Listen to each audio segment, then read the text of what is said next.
Você viu o novo trailer lá do Rei Leão? Eu vi, nossa, eu tô animada pra ver. É uma obra muito legal, né? Porque a premissa lá do ciclo sem fim, o ciclo da vida, tá trabalhando toda a parte da ecologia, que é quando os organismos morrem, são decompostos e a matéria volta no ciclo de energia e matéria. E você sabe que Rei Leão é baseado em Shakespeare, né? O Shakespeare é do Romeu e Julieta, né? Sim, é o mesmo autor de Romeu e Julieta. Mas qual a luz abre a sombra deste balcão? Eis no oriente, é Julieta. Miga, é Julieta. Julieta. Oh, perdão, é Romeu.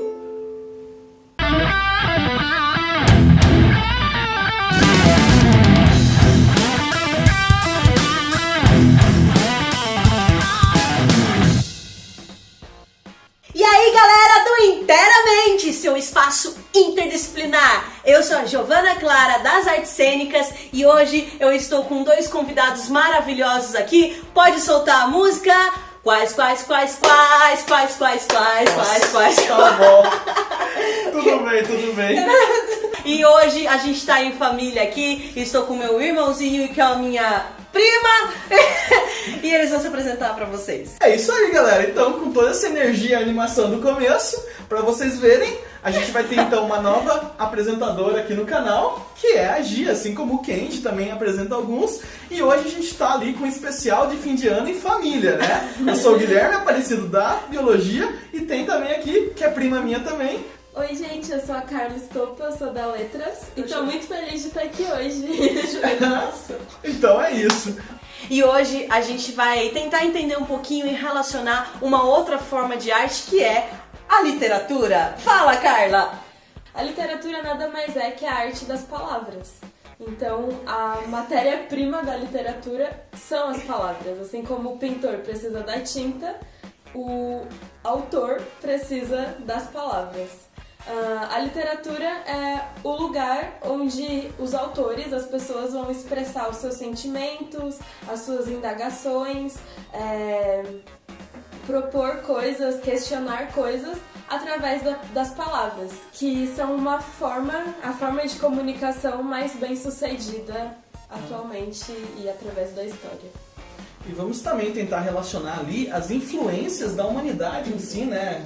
De outras áreas que a gente pode relacionar, né? A história e a ciência de como elas podem influenciar na arte, certo? Sim, então a gente vai agora para a nossa mesa didática. Confundo, porque é muito estranho falar que a literatura é arte.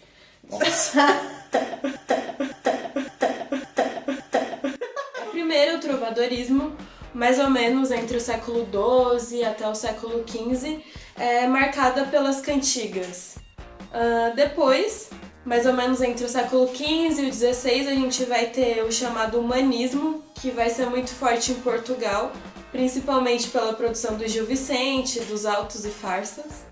Depois, século XVI, a gente vai ter um grande momento para a humanidade, com as grandes embarcações, as grandes navegações. E a gente vai ter o quinhentismo, a chegada dos portugueses no Brasil.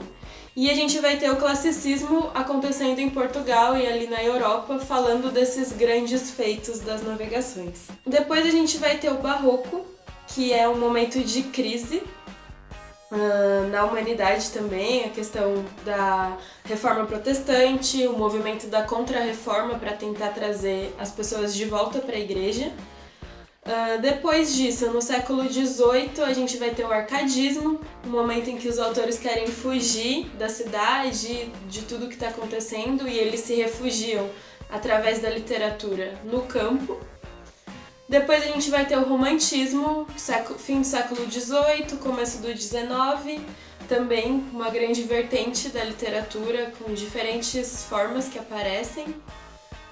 Ainda no século XIX, vamos ter diferentes movimentos acontecendo no mesmo período, diferentes pensamentos baseados no mesmo contexto histórico, que vai ser o realismo, que se caracteriza por uma análise psicológica do homem, o naturalismo, que é esse viés biológico do homem, o parnasianismo e o simbolismo, que são formas de poesia.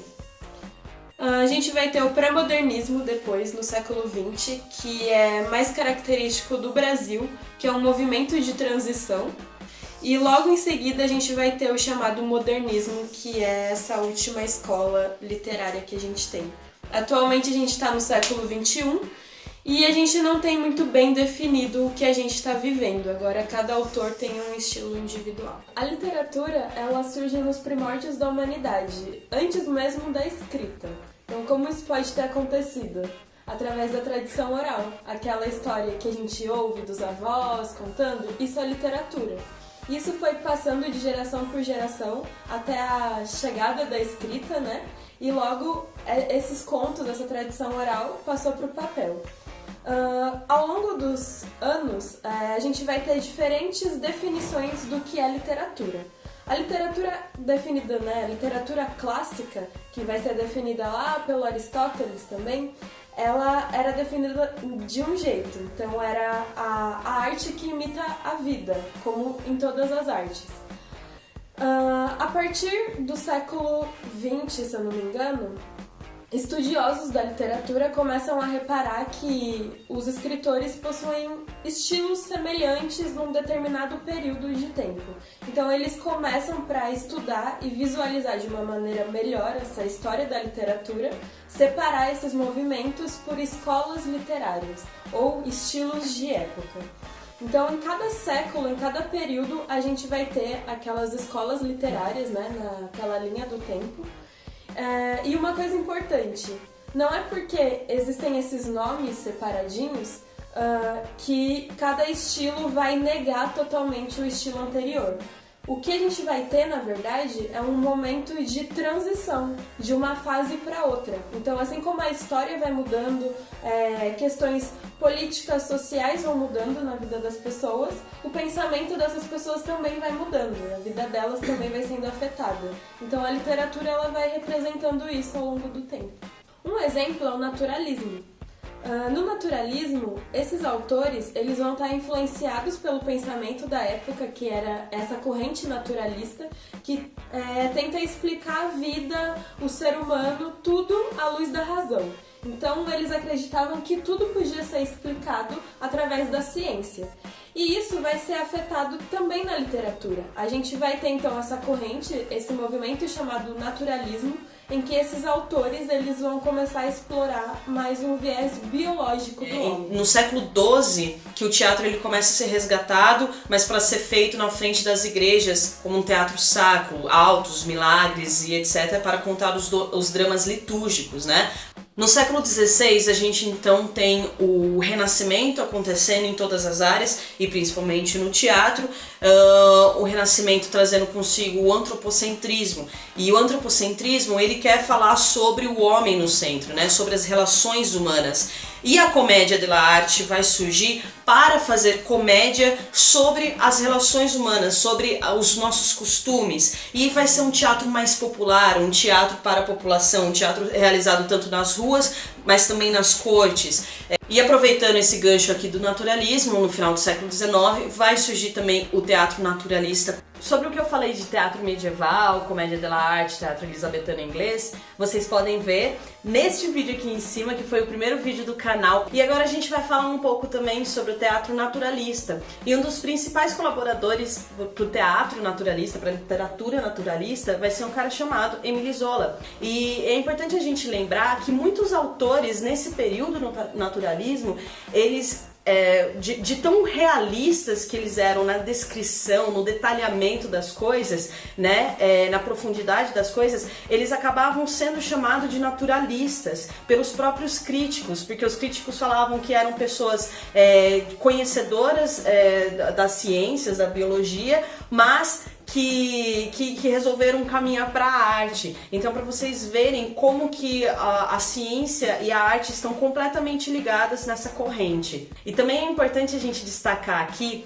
uma coisa que a galera do teatro fala muito, se você é do teatro você vai saber disso, que é a famosa quarta parede, a quebra da quarta parede ou a construção da quarta parede, que é basicamente um termo, uma expressão que ela surge com o naturalismo. E é interessante a gente pensar que o teatro, pensando nessa característica de quarta parede, é como se eu tivesse as laterais, o fundo do palco e a quarta parede fosse uma parede invisível que a gente construísse entre o palco e a plateia, fazendo então que a gente tivesse um distanciamento, a gente não tem mais um contato direto com o público e o público também não com a gente, para que a gente torne aquele espaço cênico cada vez mais realista, para que todas as coisas que acontecesse ali em cima do palco fosse de tamanha imitação da realidade que não tivesse nenhuma influência, nem com a iluminação, nem com o contato do público, nem com a cena em si. Então a gente está falando de uma modificação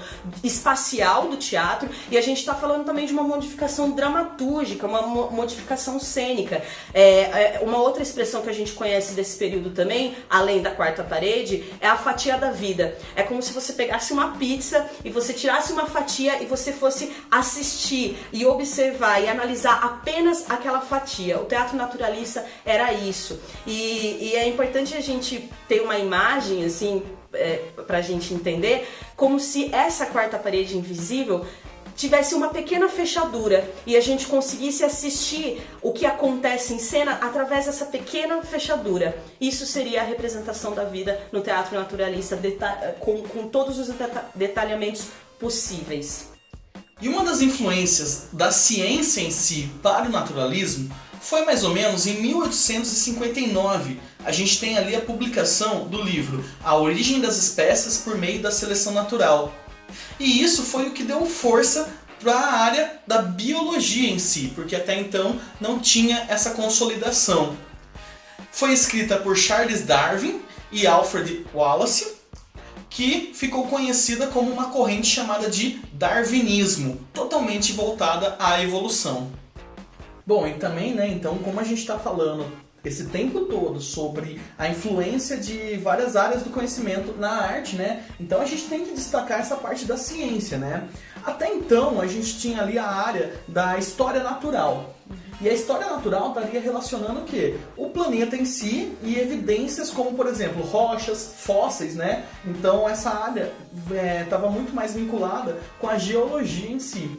O que veio ganhando força para você conseguir destacar a biologia foi a área da evolução. E isso começou ali com Lamarck e foi consolidada com Darwin. O Darwin que lançou então aquela obra, né, junto com o outro cientista, Wallace, e ele que veio com essa ideia de evolução, de biologia em si, porque até então você tinha apenas história natural. Então é isso, galera. Esse foi o Inteiramente de hoje, com essa família muito unida, mas também muito oriçada. Espero que vocês tenham gostado.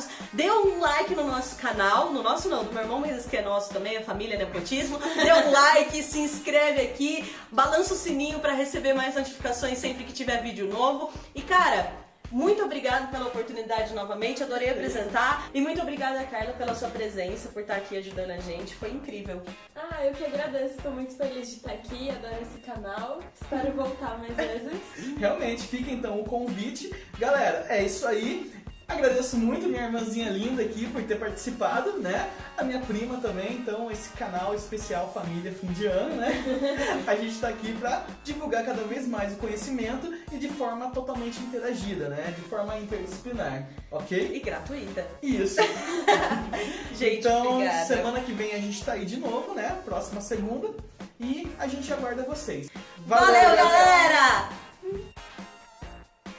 A gente falou um pouco lá do teatro medieval, a gente falou da comédia dell'arte, a gente falou do teatro italiano, palco italiano, que vai ser diferente do palco elisabetano. E só pra lembrar que palco italiano na Itália só chama palco.